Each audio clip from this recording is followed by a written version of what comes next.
Friends, welcome back to my channel. চলে এসেছি একটি ব্লগ নিয়ে তোমাদের সামনে। তো আজ ছিল, তোমরা সামনেই দেখতে পেয়েছো যে মা কালীর দর্শন, এবং আমি সেই মা কালীকে নিয়ে আজকে ভিডিওটি করব। সকাল সকাল একটু ড্রাই ফ্রুটস খেয়ে নিয়েছিলাম এবং স্নান করে নিয়েছিলাম, কারণ আজকে আমাদের বাড়িতে মা কালীদের আসার কথা ছিল। আমাদের বাড়ি অ্যাকচুয়ালি ত্রিমোহিনীদের কাছাকাছি, তাই এখানকার খুব একটা বড় পূজা বিকটকালী মায়ের। সেই মাকে সবাই খুব মান্য করে এবং সেই মার তুমি যা চাইবে তোমাদেরকে তাই দেবে। এরকম খুব জাগ্রত একটি মা এই বিকটকালী মাতা, এবং সবাই তোমরা হয়তো অনেকেই চেনো এই মাকে। এবং সেই বিকটকালী মাতা আজকে আমাদের বাড়িতে এসেছে। মন প্রাণ মানে সব আসা মাত্র সব শান্তি হয়ে গেছে। এবং এখানে দেখো ভিড় দেখতেই পাচ্ছ, সবাই ভক্ত থাকে। আমাদের আশেপাশে যত গ্রাম আছে এবং দূর দূরান্ত থেকেও অনেকে এসেই মায়ের ভক্ত থাকে। মা খুব খুব খুব জাগ্রত, এবং আজকে আমার মা সেই মায়ের মুখোগুলো যে হয় তাতে তেল সিঁদুর দিচ্ছে এবং ফুল অর্পণ করছে, প্রসাদ দিয়েছে।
সবাই দেখলেই বিকটকালী মায়ের নাচ এবং মন মুগ্ধ করা নাচ, এত সুন্দর নাচ করলো মারা।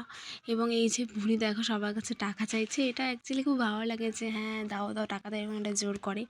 আর দেন কপালে ফোঁটা দিয়ে দিল, মা কালীর যে সিঁদুরটা দিয়েছিল মা, সেই সিঁদুরের ফোঁটাই দিয়ে দিল সবার কপালে। তোমাদের আমাদের বিকটকালী মাকে কেমন লাগলো একটু জানিও। এবং আজকের ভিডিওটি এতটুকুই ফ্রেন্ডস, দেখা হচ্ছে খুব তাড়াতাড়ি। Bye bye.